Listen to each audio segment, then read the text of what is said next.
Welcome back, guys, to the NASCAR Nuts and Bolts podcast. We are back on Monday night for episode 13, fellas.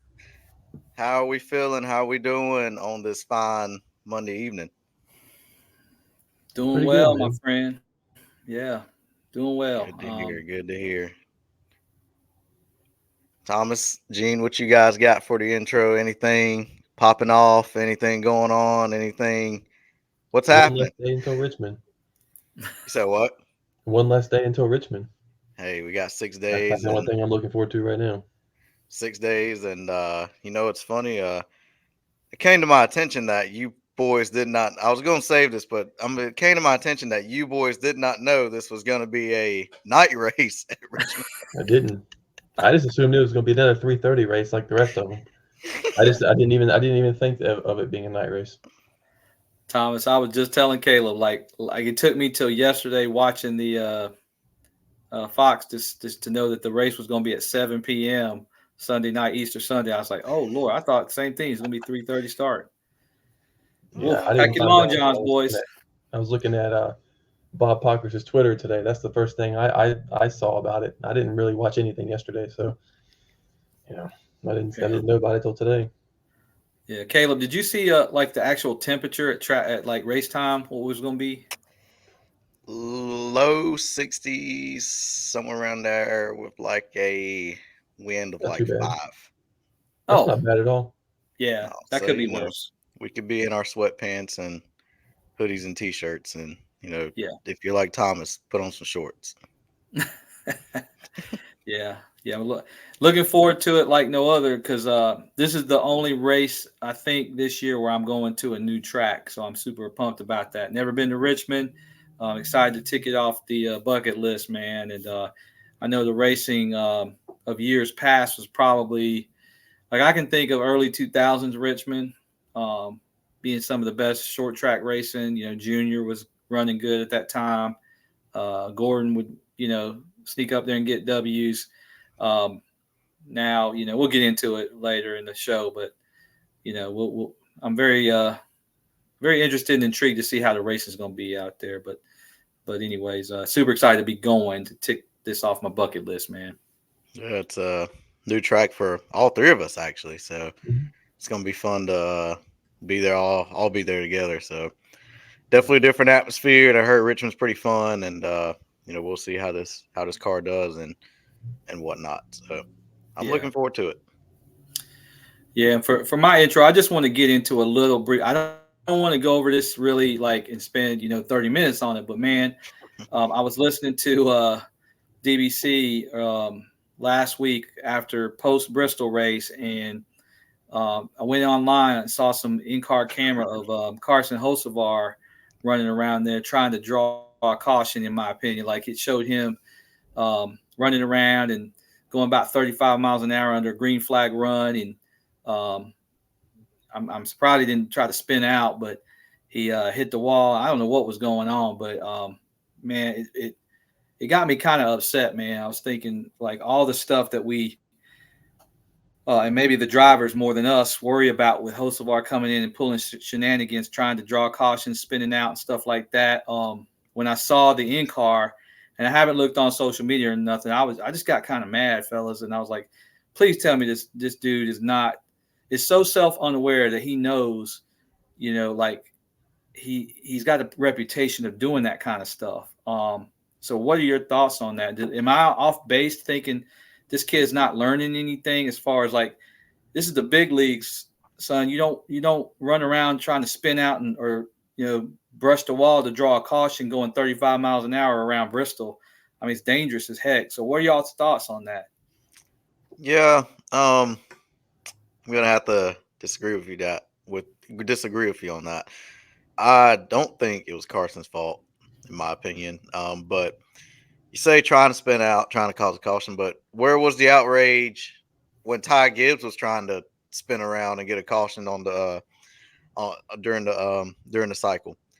Carson had put out a tweet says he didn't realize what side of the track he was on, and he just wasn't trying to make too much of it. And I mean, I don't really fault him. He didn't have anywhere to hide, yeah, but he still had half a track to go. Still had half a track to go to get to a stall, and he did a decent job getting out the way, and and he didn't get in the way of others. I mean, granted, I just don't think he probably knew how to control his car well with worn out tires like that, because I don't think that's anything he's really experienced. But I just think it was a lot unpacked, and not gonna say spin gate, not gonna say anything like that, but he showed his hand when trying to get down there, but he just slid back up in the traffic, and I just don't think he did anything wrong, but he did a great job staying out the way.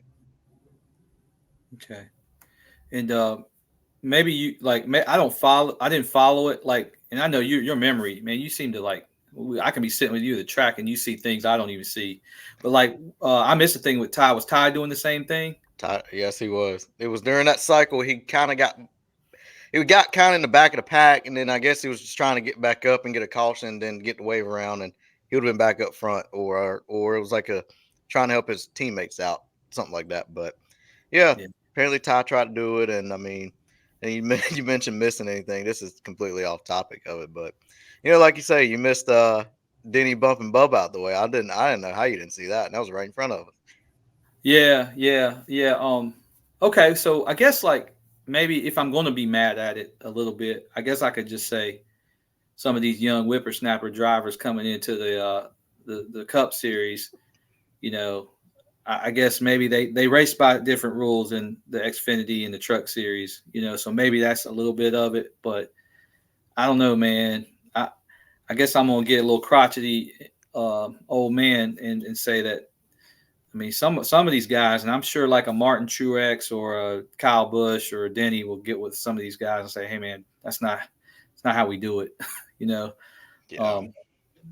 I don't know. I guess NASCAR is not making a big deal either about it, but it's something that if that's continuing to go on in some of these the younger drivers, I think NASCAR going to have to.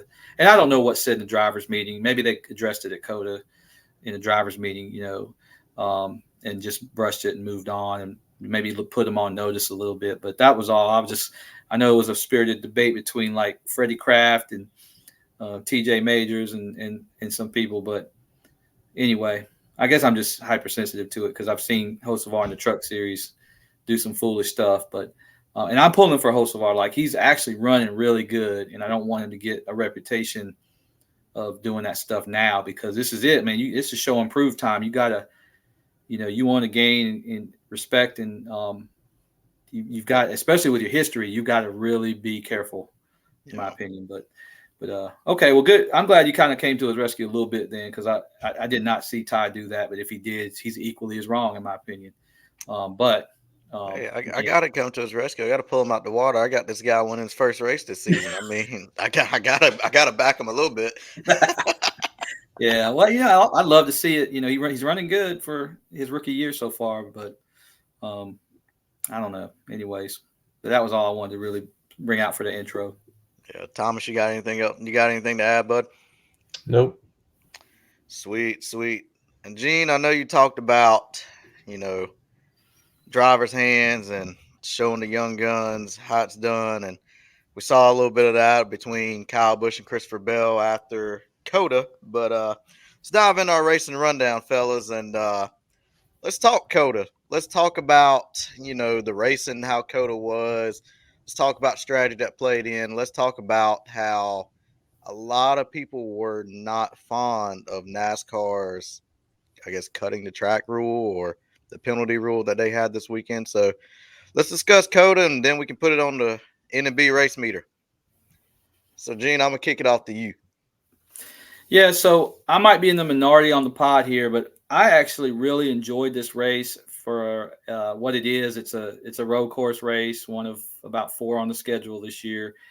And I just enjoy COTA for what it is, man. Like, it's definitely a different track. It's super crazy how many miles they run just to make a single lap around that place. I mean, you can get kind of I don't know if you're used to, I guess, seeing a lap ran in the 1.5 to or less range. I mean, shoot, that track is long, man. There's a lot of turns, and I really enjoyed it. The stage breaks, bringing those back, I can definitely see the value in doing it. It created a little bit of strategy on um, gas in the car and stuff. But like here we are, boys, again with this thing where tires don't matter. It's all about the fuel in the car for pit stops and getting strung out. And I don't know. I'm just not. That's the one thing I'm not a fan of. But I enjoyed the race for what it was. It definitely a lot of strategy in play. You mentioned Christopher Bell. Christopher Bell tagged Larson early in the race, and then he got Kyle Busch later. Now the one with Larson, I know the announcers were like, he kind of. I think it was Boyer and specifically said, "Hey, I think Larson kind of checked up a little bit too early in there," and he might have. And I don't think Christopher Bell has an excellent reputation of racing clean, in my opinion. And I don't think, when he gets into somebody, I take it a little differently, I guess, for now, so I didn't even bat an eye. I don't know. I don't even know if Kyle, I wasn't particularly listening to his radio at that point of the race. So I don't know if he got upset about it or not, but I can tell you KFB did. Kyle Busch, man, he was, y'all saw at the end of that race, man, he put Bell on notice. I do like how Bell didn't really flinch about it. I thought that was kind of cool. It was kind of a G move, but and he didn't say anything too cross to Kyle, like, "Hey, well, don't worry about it. You won't see me wherever you run and where I run." Like, imagine if he would I have said thought that. about that. I was low key hoping he would say something slick like that. But Bell's got a lot more class, so he didn't do it. Yeah, but at the same time, I would not want to be on KFB's hit list this season. Well, As well. I don't think you caught this as well. At the end of the video, he tried to dap him up, and Kyle walked off. Oh, I didn't say. Yeah, I had to go back and look. I didn't see that part, but all in all, I thought it was a great race, man. Boy, I tell you, William Byron dominated, and I was sitting here thinking he might go through a little bit of slump after a 6-win season. Boys, I ain't seeing none of that. He ain't missed a beat, man. Will we say the 24 and 24? I'm about ready to do it, man. 2 wins out of the first 6 races was it? Where are we? Yeah, I have to count that while y'all talk. But anyways, about 6. Yeah, 6, yeah. 7. Man, Like listen, I don't know. That 24 team's clicking on all cylinders early, and he flat out dominated. There's no other way to say it. I know he didn't win stage 1 or 2, but he's up there the whole day. What are y'all's thoughts on COTA though? Because I'm probably a bigger COTA fan than y'all, I guess. I think I'm gonna let Thomas go ahead and take this one. Yeah. I'm not a fan of road courses at all, to be honest, and I think COTA's at the very bottom of that list. I'm a huge Watkins Glen person. I love that track. Okay, that's number 1 for me, and COTA's at the bottom. okay, but overall, the race, it was all right. It was one of many William Byron dominations we're going to see this season, and I feel like that's going to be a pattern that's going to develop through the season. But it was all right. Nothing too special in my opinion, but really don't have too much to say about the race. I didn't watch that much of it, but the points you made about the race were good, but I don't really have much to say about it. Yeah. I didn't catch any of it, to be quite honest. I caught some highlights, and actually right at the race hub, I caught the first and second stage today. So literally before we came on, so I caught a good gist of it and got a good idea of what happened and what played out, and then seeing tweets about it, it really helped out a lot. But yeah, William Byron, what can we do? Best Hendrick car on the field, I think. He's fast. Alex Bowman, top 4. Top 4 finish. Christopher Bell, you say, he's fast. Christopher Bell, I just think he would had a fast car, and he was needed them guys to get out the way. He was a couple more laps, he would have caught Byron, I think. But yeah, I just think COTA.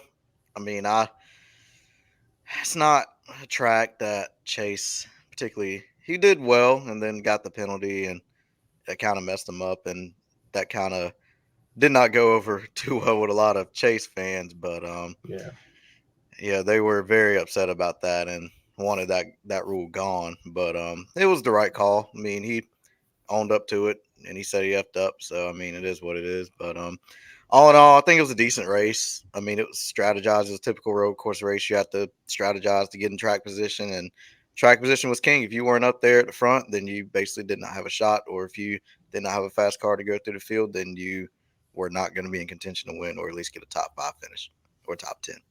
Yeah. I did want to point out I did see several posts, and they did happen to be from Chase Elliott fans about the penalty. And would you say there was inconsistencies in calling those penalties, or what? I didn't really see much. Obviously, I didn't watch much of the race. But do you think there was any inconsistencies in calling those penalties, or what are your thoughts on that? I mean, as someone who actually did watch the race, I will say flag to flag, no pun intended. I will say I didn't see any inconsistency. Chase got Okay. sideways in one of those S's and definitely paid the price, right? And I didn't see anything personally. I mean, they've been calling that pretty consistently all weekend. I think to Kaleb's point earlier when we started talking about it, I think it's got a fair amount of backlash as to like why are we as NASCAR like policing that way? I mean, put something down, on the track, some I don't know if like rumble strips or whatever to penalize you when you overdrive the S's, but don't like a pass through penalty is that's debilitating, right? Yeah. So I don't like that part of it. And Thomas, I will back you up to say like of the 4 road course races, this is probably the least of my favorite. So if it went off the schedule next year, I wouldn't miss a beat personally, but I do like the track itself, and I think it's just a kind of a niche thing. But I get it if you're not really into road courses, you probably would be like, I mean, it's my least favorite. I'll put Roval number 1 and Watkins I Glen forgot about 2. the Roval. Yeah. Yeah, so I put Roval, Watkins Glen, Sonoma as my like must-haves, and then COTA is just a window dressing, like cherry on top, I guess, if you will. But yeah, I didn't really see anything inconsistent with NASCAR. And Okay. if you don't like the road courses as much, then that might be one. Yeah, you just want to follow loosely and watch more of the NCAA's or something. Yeah, but if you were a Chase fan, man, you would have thought I mean, like it was boycott all road courses, man. Back in the what was it, the Gen 6 era, he was dominating them, but and they were like, it was just brutal, man. They won't. As a Chase fan, it was kind of like, ooh, and you couldn't really, I couldn't really throw no input in there because I didn't watch the race. So, but from what I saw, it was a consistent penalty. They were like Flag said, they've been throwing them all weekend, and it is what it is. That's the way I see it. Yeah, yeah. I wanted to I want to open not really a derail, but I want to talk a little bit about, and I'll just open it up to you guys. Is it stop like I've been pretty like consistently saying, hey, I'm not worried about Logano. Well, after after yesterday's race, I'm starting to get a little worried. Is it time? And I'm not even a Logano fan per se. I mean, I do, respect the game, but is it time to start worrying about Joey Logano's performance? I wouldn't say worried. Wouldn't be too concerned. Maybe you start questioning it a little bit, but it's still early in the season. He started in the back yesterday and still finished 11th, so I chopped that off as a win for the 22 team, especially considering the last few finishes they've had. But we all know Joey and the 22 team. They're a team that could do mediocre the first half of the season, and then come playoff time, they're next thing you know popping winning races at Vegas and Daytona or Talladega per se, or they can go to a mile and a half and run top 5 or win or play some strategy and win. So I don't, and we saw that in 2022. He won the Clash, and then he had a off mid season, and then he went to Vegas, won Vegas, and then went and won a championship. So I mean, what was that? And he only had 3 wins on the season. So I mean, it was. I mean, I wouldn't be too worried or concerned as of right now, as a Logano fan, because statistically how he runs per season. So I wouldn't be too concerned. Thomas, what you got? Is it time to worry Well, about the 22? I don't think so. I mean, I think he's just having a little bit of bad luck to start the season. But like Kaleb said, he could all of a sudden, flip a switch and win 2 or 3 races in a row, or it's you never know. I just think I definitely have been noticing, the bad luck and just not doing good at all throughout these past races. But I don't think it's time to worry right now. Maybe through halfway through the season, if there's not a win on the board, maybe start to worry. But right now, I think it's it'll happen eventually for him. I think he'll be all right. Yeah, and it just like it's tough for me to even think it like this, but man, it's been over a year since the dude won. Yeah, Wow, yeah, I didn't realize that. I mean Atlanta last year, Yeah, right? that's right. That is the that is the last win. Yeah. Yeah, so I don't know. It definitely something to think about as we move forward, and um, it's just like you always expect Joey to run good in even years, and here we are, and it's not really happened yet. So we'll see, man. Well, Definitely plenty of time though. well, like you say, he told us from the beginning the 22 and 22. So hey, he said I told you so. So hey, he could be telling us so. Come the end of 2024, him or William Byron, maybe, I don't know. Yeah, I think William and the 24 team need to start hashtagging that or something. Whatever. Maybe they just don't want to jinx Don't want to themselves. jinx it, yeah. Yeah. Yeah. All right. Well. Yeah. Well. I guess it's time to put this thing on the race meter. Let me go with Thomas on. Let's go with Thomas on that. Kaleb, what would you put the EchoPark Automotive Grand Prix for 2024 on the NASCAR Nuts and Bolts race meter? Thomas, what do you got? I'll give it a 4 out of 10. God. Yeah, that's that's the lowest score of the season so far for the NASCAR Nuts and Bolts team. But okay. And Kaleb, I know you were traveling and stuff, but I mean you saw enough of it. You know what COTA Yeah. is. You know I, what the results were. I'm gonna go.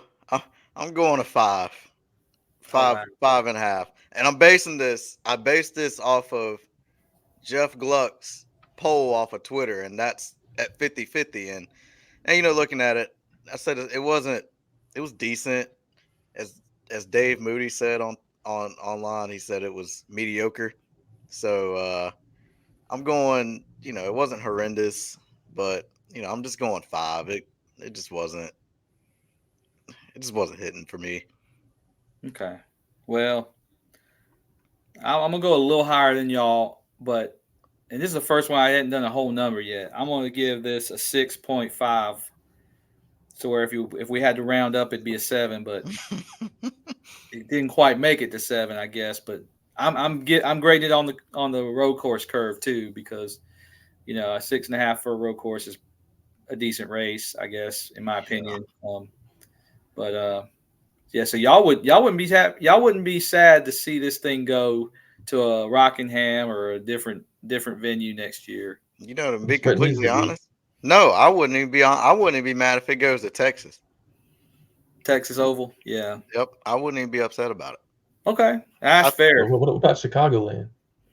I mean, yeah, Oh, that yeah, Kentucky, but hey, yeah, yeah. Think SMI tracks. So like, yeah, I don't think Chicagoland is, but definitely Kentucky's an SMI track. yep. Um, damn, I'm trying to think. Texas, yeah, Texas would be Mm-hmm. bringing it back there. There's an argument to be made. What about would Homestead get in a second race? Would that I hurt your didn't think feelings? about that. No, I mean, honestly, no. But that's a NASCAR track. But anyway, I don't know. There's tons of I love possibilities. Homestead though. Yeah, So yeah. There's tons of possibilities. Something tells me they'll go back to COTA next year. But Oh, of course they will, yeah. You know it's gonna happen. yeah. So we got 4, 5, and 6.5. Correct. Yeah, that's the lowest rated race of the season, by the way, right? By far. Yes. Yes. With so far, that's definitely the worst one. Yeah. That one ranks number 1, and I think Phoenix is second. Oh yeah.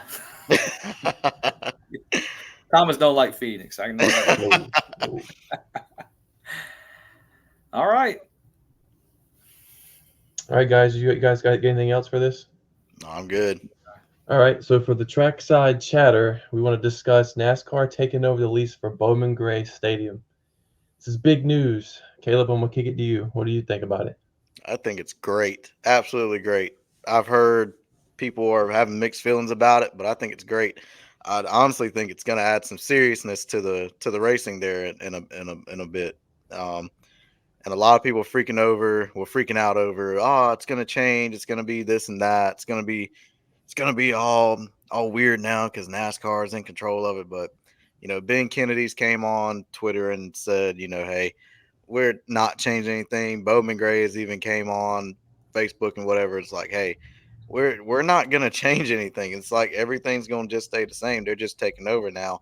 I do think some guys can't show up there every weekend running some stuff they normally run with, but I think it's definitely Tech's gonna be taking a bit serious more. Definitely think that's going to be taken serious. The racing is definitely going to be taken serious. None of the junk that goes on with, the petty fights and the petty tantrums that go on and driving across the track or the field and taking somebody else's day. Yeah, Thomas, yeah. But, it's, I think it's good. It's going to be unique and I think it'll be special. And I think we'll possibly see some cup cars, if not racing there, definitely testing there for some short tracks in the near future. Yeah. Since y'all have both been patrons to Bowman Gray, I'm gonna save mine for just the end and go back to Thomas. Thomas, what are you thinking? Yeah, I like it. I just, they say they're not going to change anything, and I hope it, doesn't lose its local, home track feel. Like I don't, when you go there, it's a crazy feeling. It's like you're small, it's local. You feel it's something that you don't feel at like a NASCAR track. And I do have to agree with Kaleb. They are going to take tech and take other things more seriously, and they can't just go the opposite way and run into somebody or do all that mess that they do normally there. But I don't know. I mean, I hope NASCAR can benefit it, maybe upgrade some stuff or do something, but don't change it too much. I mean, and I'm also not a big fan of having cup cars at Bowman Gray. I mean, maybe test them, but I don't want a clash to be there or a race like that. I'm not a big fan of that.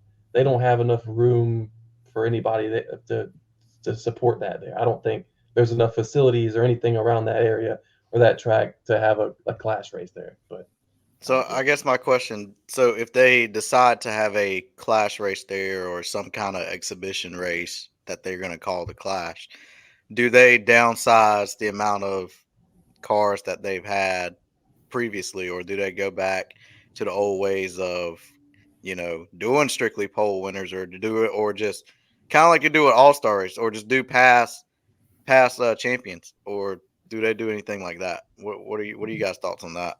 they're going to have to. I mean, they're going to have to cut the field down because you see what happens when they got that track full already. Yeah, And they get those cup cars out there, it's going to be madness. So they need to yeah, figure out a way to thin the field out pretty decently in order to have an actual race and not just a wreck fest every corner. right. So Yeah. I'm wondering, since I'm listening to y'all talk, like what the end game is for NASCAR to get involved. Like, to me, the no-brainer, like knee-jerk take I would have would be they're setting it up to do that, like to have a clash where maybe they just go back to pole winners and past champions and they do a clash there, or they do an open with the drivers that haven't won the pole and there's only like 2 spots that you can get in. I don't know how it would work, but like um, that would be what I thought NASCAR was going after there at some point, possibly. But then, like you said, Thomas, I don't think the infrastructure's there, and I don't know that it would move the needle NASCAR's looking forward to have it there. Now, having said that, I wouldn't mind because how far are we from Bowman Gray, Kaleb? If we jumped in the car right now, An hour tops. right? So selfishly, I would say, yeah, let's do it. But especially just for a non-points clash race, while LA's getting their stuff together. But I don't see it happening actually, and but I can't say I'd be mad at it either. It would race if they set it up right. Would it race exactly like the clash in a sense? With it'd be like a quarter-mile bull ring. Pretty much. Pretty much. You Yeah, might see just a bit more bumping and banging and putting people in the wall, but that essentially that's what it'll be. yeah. What about like oh man, you got me thinking like since Rajah goes to Winston-Salem State, man, you'd almost would have to give him a special invite in a Hendrick sponsored car. I mean, do you? And I mean, do you? And then you put Winston-Salem State back on the hood like they did in ARCA for the Charlotte race. That'd be awesome, man. That part would be awesome, but yeah, no, that's cool, man. Like I don't really know exactly what's going on there, but yeah, maybe they're just trying to legitimize it as and give it a place to test. So are you in for Bowman Gray this year? Yeah, I got to go now just to see what y'all are talking about. So, you need to, man. You need to. I won't see it in its full glory if you can't pull shenanigans like that. So you're saying you need to go one last time before they put the clowns back in the car and get it serious. I'm not gonna lie. I mean, the wrecks and the fights and stuff. That's part of the reason to go there. It's entertaining. Literally, I mean it is, but and then it just gets a point though in the race where it's kind of like, all right, man, all right, let's chill out here. Let's actually race. And the caution laps, it's like you turn around, like they run like a lap and a half or 2 laps, and boom, caution. So I'm like, it just gets annoying at times, but it's a fun time. Well, if we don't do Bowman Gray, let's do this. Let's you, and Thomas meet up at K1 Speed and then have our own race. And I guarantee you the shenanigans will happen on the go-kart track with us. So I'm with it. I got my membership ready. Now, Freddie Kraft is a huge anti-Bowman Gray guy.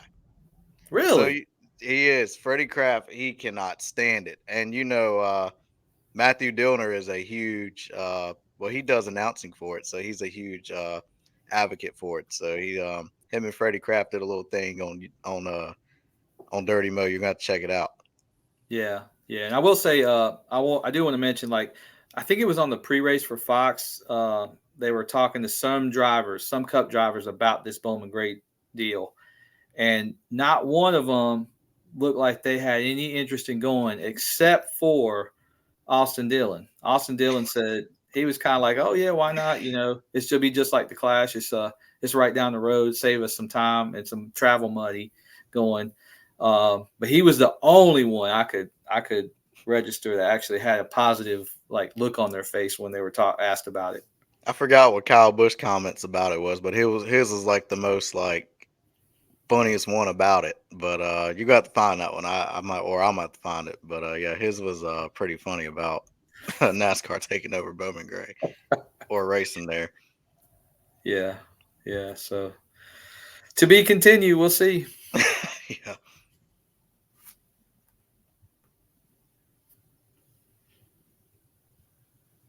I don't have anything else, guys. Y'all have anything else on Bowman Gray? No, I'm good. All right. Well, let's go into our Speedway Spectacle at this point. And as always here, since the season started, let's go and talk about our Richmond preview and what we expect, complete with our poll and race winner picks. And in previewing this race, I mean, I gotta look at Richmond a little differently. It just races different in the next gen. So I only went back to the next gen era to say who's actually won in the next gen car at Richmond. And I got in 2022 we got Denny Hamlin and Kevin Harvick, and in 23 we got Kyle Larson is the defending champ of this race we're going to, but Chris Buescher is actually the last winner they've had there in the Cup car. So those 4 drivers have hit victory lane at Richmond. What are y'all's thoughts on what we're going to see this coming Easter Sunday at 7 p.m.? Yeah, I think I don't think it'll be what's the word I'm looking for. Let me not say not exciting, but it'll be I think it'll be good. I wouldn't say exciting, but middle of the road. You said what? Middle of the road. It'll be all right. Yeah, it'll be a 50-50 race, I think. And the reason I say this is because the tire that's coming to Richmond is the same one they used at Phoenix. So, okay. It's a night race. I'm gonna be up there sleeping in the grandstands. My God. So that's why, and I saw that tweet by Pockers today. So that kind of got me thinking. I'm like, so I really don't know what we're going to see, especially at Richmond. And isn't Richmond repaved as well? I don't know. That's a good question. I think so. Yeah. Like, you thinking in the last 2 or 3 years it's been repaved? Yes. Oh, I don't actually know that. Yeah.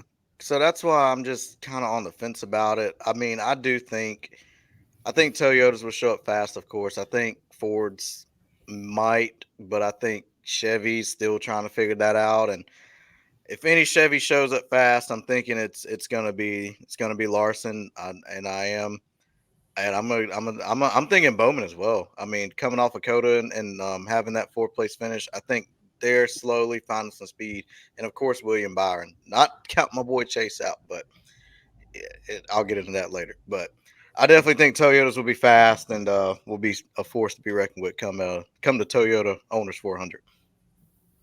Yeah, Thomas, are you got anything different from that? No, I have to agree with Caleb. I'm all Toyota this time. I think it's going to be a Toyota. It's going to be a Toyota showdown in Richmond, and my picks will reflect that. Yeah, I definitely have to 110% agree with both of y'all that I'm actually the only sucky thing about it for me is going to the track, hoping and expecting, for your first time to be wowed. I really don't. I think it's going to be Toyota domination. Mm-hmm.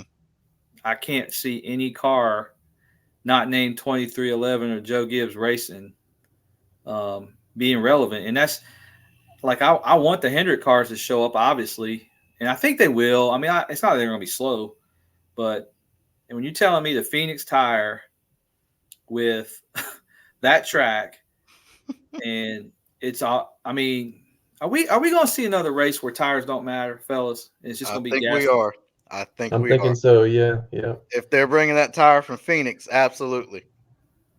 God bless, man. Like that's the only thing that's frustrating me about NASCAR right now is the fact that tires don't matter, and thank God we went to Bristol a couple weeks ago because I mean, Yeah. That might be the only time we see it like that where tires actually matter. Yeah. So yeah, this weekend they probably won't have rarely any fall off, nothing. Yeah, I can't stand that, boys. I'm just gonna be honest with you. Like that's not what I want to see week in and week out. I can't understand why we can't figure out that to give the race fan what we need, the tires need to fall off, and we need to put these races in the drivers and crews' hands. Well, that's kind of boring to talk about like that, but I think we're all in agreement. It's just going to be a Toyota slugfest. Yeah. We talked about COTA being boring. I think we're gonna be sitting up in the stands, kind of like, all right, just counting down the laps on the pylon up there, and then in the infield. Yeah.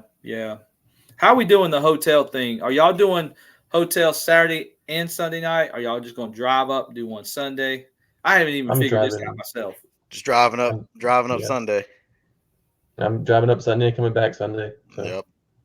Oh, that's right. That's right. You boys with the Raleigh area ties and yeah, that's not a bad drive.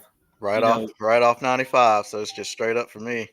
Yeah. Well, when the 7 p.m. or 7:30 start, that's already past my bedtime. So I'm gonna probably have to get me a hotel on the way back to Charlotte from Richmond. That's about a 4-hour drive, but once you make it out of the track, it's gonna be what 10:30, 11. Ooh.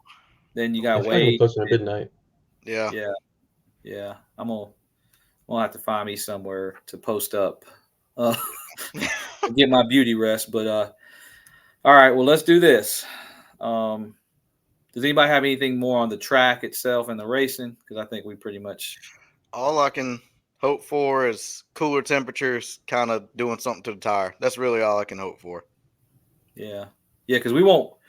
I mean, I was hopeful they bring the Bristol tire, and even though that's concrete with resin versus an asphalt track, Yeah. I wasn't expecting it to be like Bristol, but I at least hope the tire would wear differently. But all right, well let me kick it to Thomas with your pole pick. Who do you think nabs the pole for the Toyota Owners 400 on Sunday? Christopher Bell. It's a good Okay. one. It's a good one. Can't argue it. Next. Caleb, My what you got? poll, I'm going with Dennis James Hamlin. That's who I'm going with. Yeah. Yeah. And for my poll, I will have to agree with you. I had Denny Hamlin Hmm. wrapping this poll up pretty easily. He Yeah, shows up at these Virginia tracks, so exactly. he's going to be a factor either way. But I definitely think he takes the pole for the race. And let's go back around, Thomas. If you have Christopher Bell taking the pole, does he just dominate, or who do you got? I'm gonna say Denny Hamlin, all in. I'm going Denny Hamlin to win the race. That's funny. That's funny. Thomas, go ahead and flip your pole winner, and you'll have my race winner. So I'm going with Christopher Bell as my Toyota Owners 400 race winner on Sunday Wow. night. So y'all just flipped them. Mm-hmm. Yep. Okay. All right. Well, I'm gonna throw one out there for you, and Thomas, you're gonna get real mad about this, but I think we're gonna see Ty Gibbs' first win on Sunday at Easter. That's worse than Larson. God. Now, I thought of Ty Gibbs, but I just didn't want to pick him because I just didn't want to do it. Well, I feel an enormous amount of pressure to get my first race winning pick because you boys have already gotten y'all's in within the first, handful of races. I'm sitting here, I can't pick a winner on a pole or a race winner to save my life. And I'm putting all my chips in the middle of the table, and I'm gonna say we're gonna see something.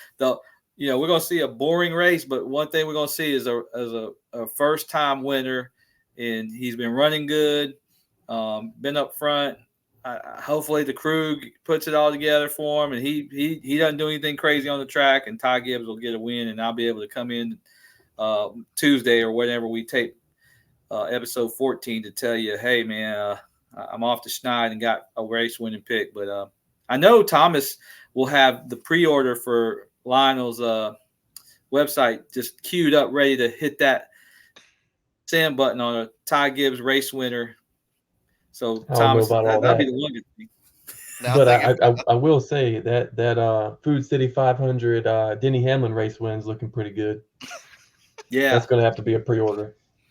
See, I would, but I don't like the sponsor, the one-off sponsor he did. I gotta have a FedEx car. I don't even like the Mavis Brakes car, so that's why I'm probably gonna order or purchase the Bristol night race last year. That's probably gonna be my Denny win. But come to think of it, if it's the monster scheme running, they won't even do a race win if Ty wins. you ain't gonna get a race win. Nope. It'll just be a solid color car with no decals on it. I'm pretty sure Ty Gibbs won an Xfinity race and they made the diecast and it was just a black car with his number on it with no logos on it. Wow. I'm pretty sure they did that and it was terrible. Yeah, but you can always add that green M on the put stickers on it. Yeah. So, but you would do it for a Ty Gibbs car, right? Oh yeah, because those are worthless. Don't worry about that. just not that Kansas Elite, man. We'll get into that later. Once me and Gene put ours on, man, you'll be like, dang, I should have listened. Yeah. We'll see, man. We'll see. I think once we get them done, you're gonna change your mind. There's no changing your mind before we show you the finished product, but no chance. Man, right. Imagine, in all seriousness, boys, think how hard it would be to be like a Ty Gibbs super fan, and pretty much you can't collect diecasts on the regular with him. You just him or Tyler Reddick. Yeah, Tyler Reddick too, man. I feel bad for these fans of the 45 and the 54. I mean, there's just no diecast collecting for those. But anyway, and maybe part of me, if I'm being honest, part of me picks Ty because I ain't never got it right yet, and maybe I'm not going to get it right Sunday, and we don't have to sit there and be bored out of our mind watching Toyota domination with no tire fall off, and B, then having to see somebody we didn't necessarily drive, hours to see win. So I got a little reverse psychology going on some level with that one. But anyways, It'll be funny to see Ty Gibbs choke away another win like he's done the last two. So, he choked away Bristol and COTA. I gotta say, but sounds good to me. Yeah, he ran through his tires a little too hot at Bristol, or else he might be in victory lane that day. But hey, well, you know gotta what? learn. And I think you'll have a lot of people agreeing with you because they'll probably rather see a Ty Gibbs win than see a quote unquote boring William Byron win. Now, I'm gonna get into this a little bit. I don't understand why people think William Byron's boring. Like, if I don't know, man. Like, is it just the Legos? Is it just like my man wants to? I'm sure when he's out on the weekend with Aaron Blaney, they're hitting the town in Charlotte. I mean, they probably know all the good spots to go and hang out. I've seen them at Hornets games and things like that. I guess he definitely has a reputation of like being this driver nobody really hates, but nobody really likes. So I feel bad for him, man. I don't know. You mentioned being out in the town. Apparently, he's a huge hockey guy. He's a huge Hurricanes fan. So I thought that was pretty cool. So yeah, pretty cool to see Byron, a huge Caniac. But I think the last tweet I saw, it was like, matter of fact, and I quote, "He does nothing wrong. It's just William Byron. He does absolutely nothing for me. Like, what's there to like? He's just come across as another dude." Wow. See, I hate that because I told y'all last week if there was no Kyle Larson, I'd be wearing Willie B stuff to the track every week, man. And you want to know it's even funnier? Somebody said it's his driving style that gets me. Every time he takes the lead, it's the most nonchalant pass ever, and then he sits in the lead uncontested. See, I'm gonna argue that whoever put that tweet out or whatever you call them, they don't remember his first win, man. I mean, he was beating and banging with Bubba Wallace in Daytona, the Coke Zero Sugar 400 to get his first win to get into the playoffs. That was exciting as heck. And then let me think. He has snaked a couple late race wins last year, of course, to get his six. I mean, two of them were probably, but Watkins Glen was pretty much a dominant performance yesterday. Sure as heck was. Yeah. So I guess I kind of see a little bit. Do y'all remember there was an All-Star Open race that he ran, and it was passing back and forth. I think it was, I can't remember who he was racing with in the Open. 2019? Yeah, I think 18 or 19. Had to been 20. Well, I'm trying to think. Chase, it was at Charlotte. Yeah. Because Chase is in the 2018. So it might have been 20. It's either 2018 or 2019. Yeah, definitely 20. I'm leaning more 2019 though. Yeah. I mean, y'all remember him getting mad last year and bumping Denny Hamlin under caution? I mean. Oh, yeah. Yeah, running up on him and then just dumping them all through the grass. Yeah, I remember. I mean, he's got a little flavor, right? I don't know. I love Willie B, man. So I'm gonna stick up for my man. But anyway, I can definitely see he doesn't. People will call William Byron boring, but then they turn right around and they're big Chase Elliott fans. Hey. Oh, I mean, I'm a Chase Elliott fan. I'm not hating on Chase Elliott, but I mean, there's definitely some boring personalities in NASCAR, and I don't think William Byron is treated fairly in that aspect. Yeah, it's funny. Let's go ahead and dive into our fuel for thought then, and let's go ahead and tackle this segment of NASCAR's most popular driver, Chase Elliott, not wanting to participate in the Netflix series of Full Speed. So what you guys thought on that and takeaways from it? Chase has been in the spotlight this last week. He's been big news with the unveiling of the Darlington throwback. Love Dale that, Jr. Oh, yeah, for sure. to Dale Jr.'s 2014 Daytona 500 win. So he comes on the download. Junior asks him a couple questions like, "Hey, you seen the Netflix series and whatnot? Do you want to be on it?" "Nope, haven't seen it. Don't want to be on it." So what you guys' thoughts on it? I'm not surprised. Let me defer to Thomas because I want the two Chase fans to talk first. So Thomas, what do you think about it?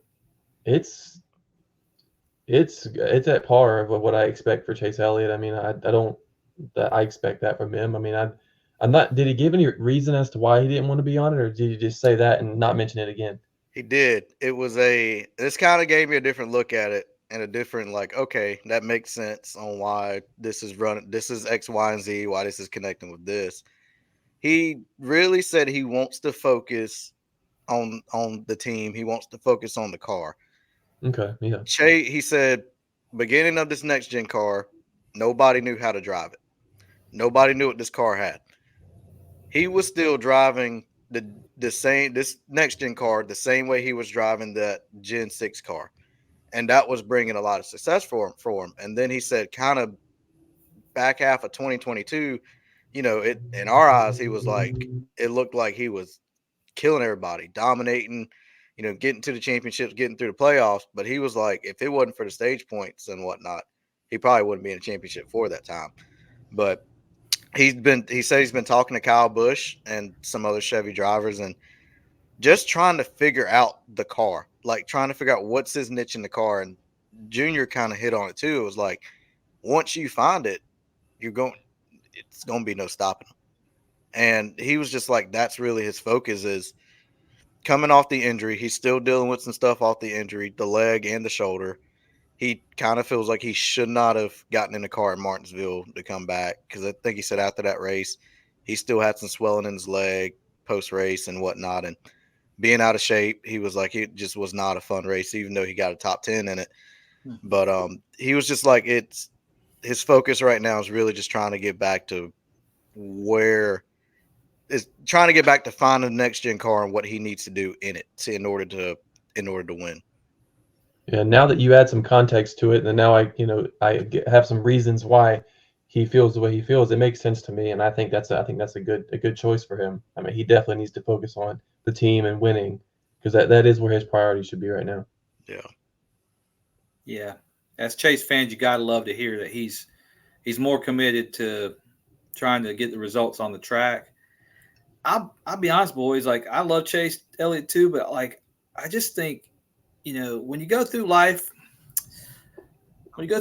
and, the ups and downs of life, I would tell you that based on my experience, you just have ruts sometimes. And I think he was flying high, invincible, and the injury happens, and he's still mentally struggling with that, man. Like, I just don't know. Like, it just threw off his whole game. And the one part I did see when he was talking to Junior on that show was that, like, did you see the part where he talked about that, like the snowboard runs? He went on his very last run of the day, and that's when the injury happened.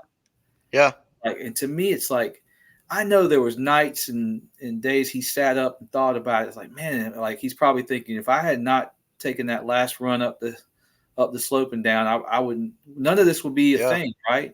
And it's funny you say that because he mentioned also on the whole interview, well, during that period that Junior was interviewing him, he was like, how do I even call Rick Hendrick or my team or Gordon or whoever and just like, hey, I'm in the ER in Colorado. I'm not going to be in Vegas. So he was definitely like, he even said, like, when he was down there on the ground and he couldn't get up, he was kind of like, I'm not going to be able to make Vegas. Like, there's no way I'm going to make it. I can't even stand up. He didn't even want to call his dad, but he did. Yeah, man, I like, and then, like, I picked him last week for COTA because I thought, he was going to, like, really put it together. Yeah, listen, I'm done with that, by the way.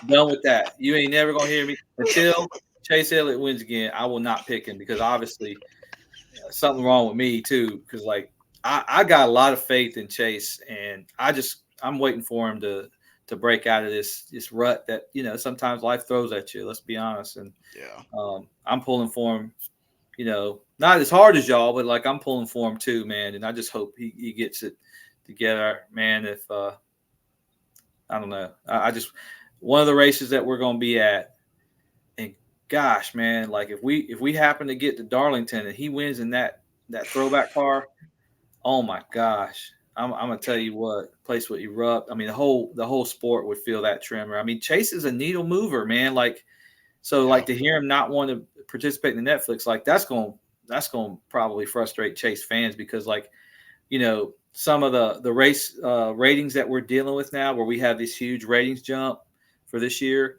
I mean, I saw it like we're dealing with a little bit of the Chase effect where people tuned out last year when he stopped racing, man. Mhm. Like That's right. there's not too many drivers that NASCAR fans are going to tune out if they're not on the track. Like I love Kyle Larson, but like, if Kyle Larson misses races, I'm still watching, Oh yeah. There's Chase fans out there that they're watching NASCAR because of Chase Elliott and Hmm. that Elliott name. And, as much as he's been a popular driver, I mean, y'all, Matt, back in the 80s, Bill Elliott was killing them on that most popular driver. I mean, nobody was not a Bill Elliott fan. So, I just want to see him break through, and I hope he does. And I don't have a lot of hatred for if he don't want to do it, especially knowing now. I'm like Thomas, knowing his reasoning behind it. I'm good with it. I mean, get the results back on the track, and everything will take care. Winning takes care of everything. Yeah, for sure. Yeah, I mean, the special. I mean, me personally, as a Chase fan, like I said, I still watch it. I don't think now me. I don't think he had that much effect on it because we still saw how the ratings were without him in it and how they covered the playoffs on it. So I don't. I mean, now not saying it couldn't move the needle, but the whole premises of this special was to generate new fans. So, like you say, I mean, Chase fans, I mean, are they going to lose sleep that Chase didn't watch it? Probably not. But a lot of non-Chase fans were upset, kind of like you guys, well, kind of like Eugene was like, why is he not doing it? You're NASCAR's most, why are you not doing it? But I mean, like you say, he provided his reasons why, and they're valid reasons. And also, I got to add, Gene, he kind of hit on this as well in the interview. He actually did stay in Charlotte for about 6 months, but it just wasn't him. Wow. He said he tried it for 6 months. He tried it during the junior motorsports days, and he um he actually comes up to team meetings at the shop on Mondays, competition meetings. Wow. Okay, so that's less of a thing than we thought then. Yeah. Um, well, the one thing's for sure, he's Dawsonville through and through. Oh yeah. And whatever that place provides him, the sanctuary that it provides him, it's essential for him from a personal wellness standpoint. Let's be honest. In other words, Chase Elliott has to race on Sundays and then get back to Dawsonville at some point in the week just to remain Oh, for sure. Yeah. whole. Yeah. Because he said I think he said the only way he would like call in on Zoom, whatever, if it's like a West Coast link. So if it's like anywhere, so like Richmond, he'll probably be at the shop Monday for a meeting. Yeah. Okay. Well, that's good to hear from me. Somebody's pulling for him that he, he's all in. I don't want to steal Denny's tagline, but he's doing what he needs to do, Yeah. and it's just a matter of time. So again, we none of us think it's going to be Richmond, but let's hope it's Martinsville. Yeah, I'm telling you, I mean, for the past few weeks now, I've had a real strange feeling about Martinsville. I just feel like something's going to happen there, and it's going to be good. I just think, it'll be past this 40th winless streak and the 40th anniversary. And I'm just thinking, I don't know, man, the stars are aligning or whatever. The hot dogs are lining up. I don't know, man. The line to get the hot dogs is lining up. Well, hey, we got to get those outside of the track this time. There's no way we can sit through that. Well, miss half the race and stand in line for them to run out of buns, hot dogs, and all the above. Man, that little shack outside the track right before pre-race, I'm gonna get me about 20 of them and just walk in with them. I got to do like you did. You were smart. That's the way to go. Yeah. Yeah.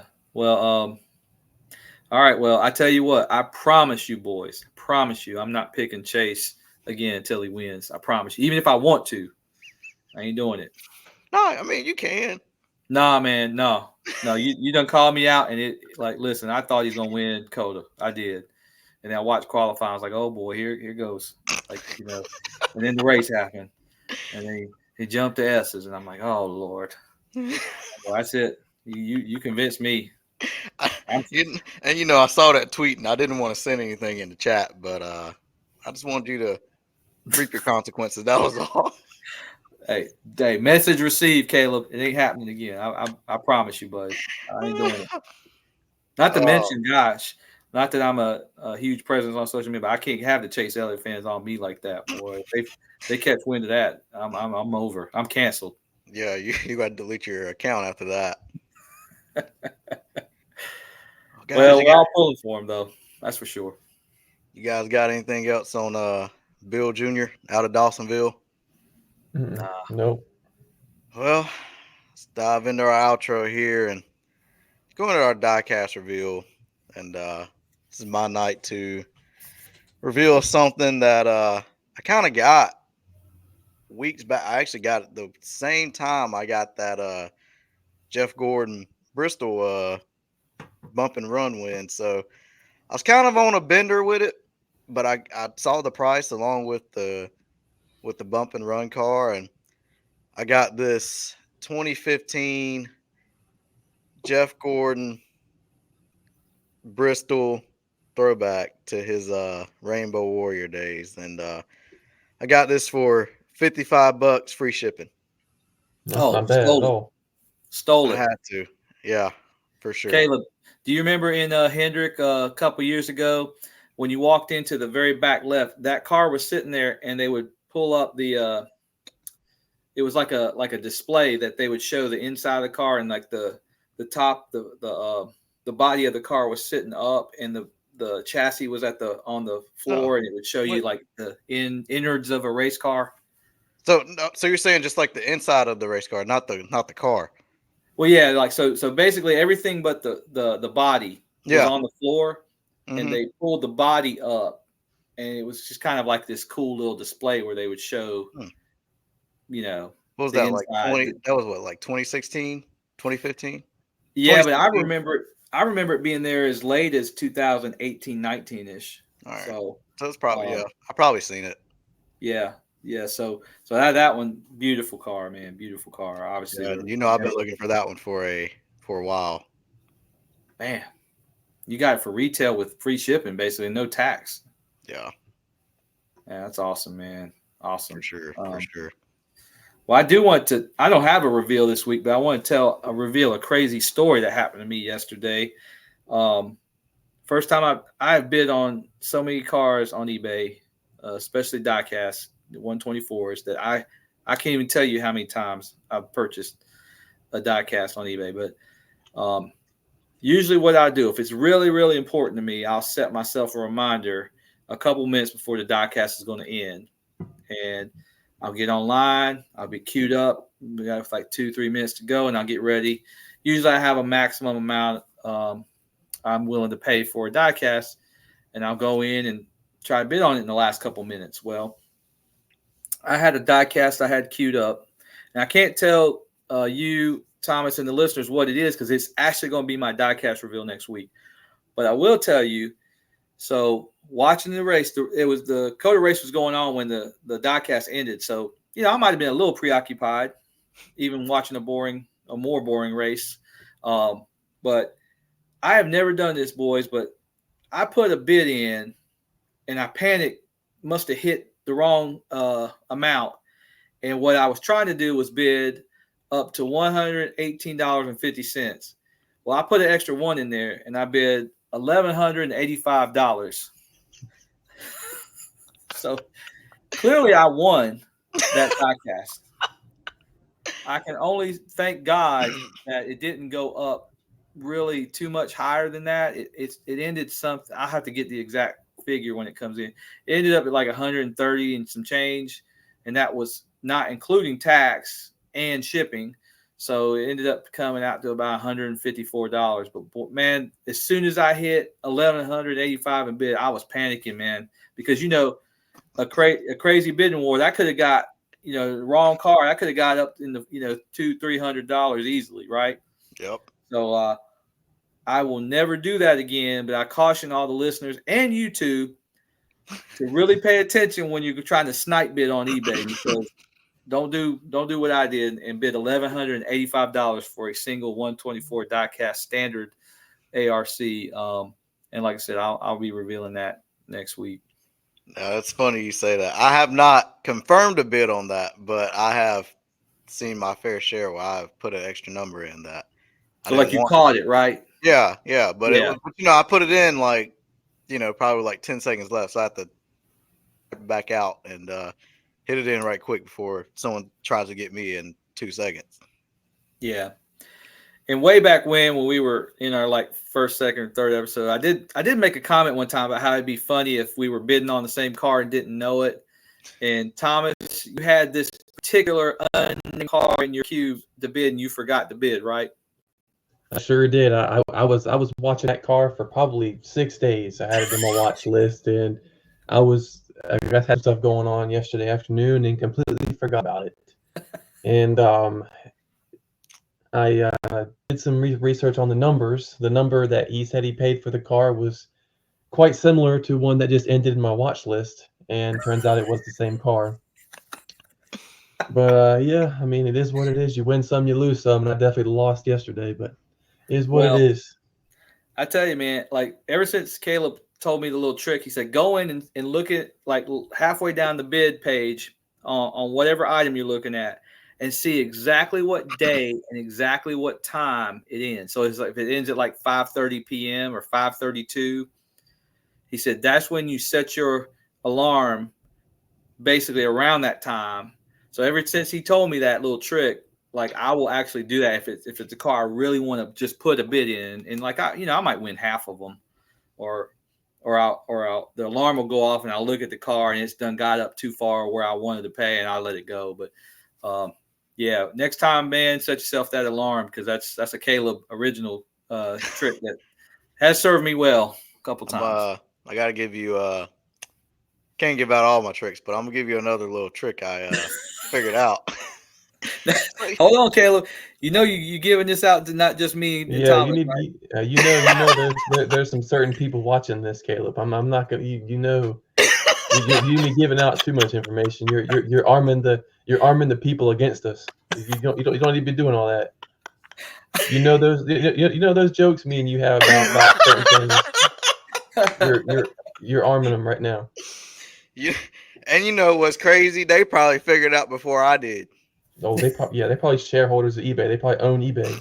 They can hack the code and change numbers. So, but I'll tip this one because I think this has been beneficial for us. So when you get that little notification that there's 14 minutes left on the bid on Yeah. like your home screen. So if you hold that down, it gives you an option to choose between to send you another notification than when there's 2 minutes or 5 minutes left on the car. So yeah, Wow. so that's another little Easter egg I found. That's a good one. I did not know that one either. Yeah, that was recently found out too. Just trial and error. You just like happened upon it. Oh yeah, just try to just hit it, and the next thing you know, just all right. Yeah. I'm just gonna say, man, there's some diecast collectors out there that we're very cognizant of y'all because y'all show up at the track with a pull wagon behind you full of stuff. And That's generous. Yeah. Ruining, Or like ruining for the rest of us. I've seen some guys line up, 4 or 5 cars when the driver appearance is happening, and they'll line them right up on the fence, man. I'm like, first of all, how did you get these here? Because like that's a commitment where you're gonna take 4 or 5 diecasts walking around the track all day. That's quite a commitment, man. They camp out, man. They camp out by the fence. Yeah, kudos no to life. them, man. They have no life. That's all they do. Scalp. But in some good news, those aren't those Kevin Harvick Budweiser supposed to be shipped out Thursday? God, they left doing a second inventory. And ruin it. I don't know. It said the 28th. Yeah, I think that's Thursday. So we'll see when I'll get an invoice in my email saying something be shipped out. So we'll see. Yeah, I had I passed on that Kyle Larson color 118 IndyCar 124 Coke 600 car. You didn't buy that? No, because I bought them separate of each other. I bought the Okay, all standard right. All right. versions. But I gotta tell you, man, I've seen a couple of those pop on eBay, and those things, I'm not a special finish guy, but that liquid color looks amazing. Like I'm instantly regretful. But now that Go ahead and get it. Go ahead and get it. You need it. You need it. it's like $200 for two Oof. cars, man. So I can't, man. It Hey, comes in a You can't. special box too, which that'll get me in and of itself, man. hey, But it's all good. Thomas gonna drop about 230 or 250 on that Dale Jr. and Chase Elliott Darlington throwback. Don't remind me, man. That two God. pack he's gonna get. Them 2-pack Yep. elites. Them 2-pack 124 elites. I may add. He's gonna get. It's all good. man, Is there any listings for just that Kyle Larson liquid color just by itself, like without the other car with it? no, because it comes in its own box together. So I mean, I hadn't seen one where somebody split it and just was looking for the Indy car, So, but I might end up with one of those one day, but I'm gonna have to let the market cool on that and I'm sure they didn't make a bunch of them, but every now and again, I had when William Byron had the Rookie of the Year in 2018 for the Cup Series. They did a 3-car pack, and it was pretty awesome because it showed it had a Xfinity car, Liberty car. It had a Liberty truck from the KBM days, Kyle Busch Motorsports, and it had a Liberty Cup car. And I sold that. Unfortunately, I held on to it for a little while and I ended up selling it for more than I bought it. But still, I kind of regret selling that. But those special like 2-car packs and stuff, they come in such a cool box and stuff. It's pretty awesome. Yeah. Well, guys, we all got anything else for the outro, diecast, anything? Not really, man. I just I hate y'all didn't like the COTA race, and I definitely say it wasn't my favorite either. But not every race can be a banger, I guess. Yeah, is what it is. On to the next snooze fest that we got this weekend. That will be at in person, all three of us. Exactly. So, yeah, looking forward to that and looking forward to Richmond. Just looking forward to being at a new track this weekend. So it'll be fun. Yeah. Yeah, this is my second race of the season and the second new track. Oh man, you're taking them off, man. Oh yeah, we got to get you in these double-digit races this season, man. Mm-hmm. Yep. I hope there's some paper programs for y'all too, man. It I'm is. thinking there is. Yeah. It is. Kaleb sent me a picture. Yeah, I already got my eyes on that. Don't worry. I need it. It's the first thing I'm gonna do when I get there. You got your eyes on that. I'll be having my eyes at some stuff on the at the chase hauler. So it's not a. Let me just say it's a bad payday to be a Chase fan this past week. Yeah, I think you're wearing something that says that you lost some money.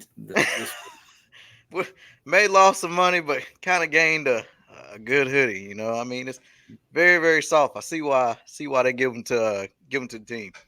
Yeah. For those on not on YouTube, Chase. So you look like Chase wearing it, man. Kaleb's wearing the driver uniform issued Napa Hendrick Motorsports Chevy logo hoodie, which looks amazing. I ain't gonna lie to you, man. Yeah. Speaking of Hendrick, I'm wearing a Jeff Gordon throwback, which they do have in the Hendrick gift shop and probably online. So Abby and I went out to gift shop. Yeah, this right here. Yeah, this was how long ago was that? Oh, they probably got him a couple weeks ago. Yeah. Oh, okay. Yeah. You have to go look because remember that sample you procured. Oh yeah, Abby? Yeah. Yeah, it's made by the same company, Home Field, which they got a line of throwback shirts. And man, if y'all are in there in the Hendrick shop, look for these Home Field shirts because I got quite a few of them. They are like super comfy and got some cool graphics, obviously. So yeah, man, check this one out when you go back in there. Oh yeah, I'm gonna have to go to the competition meeting at the museum tomorrow. Yeah. Let me add that to the to-do list. Yeah. Go watch some pit stops or whatever, and sneak into the meetings, and then go get you a shirt, man. Oh yeah. Sounds good. Sounds good. You boys got anything else?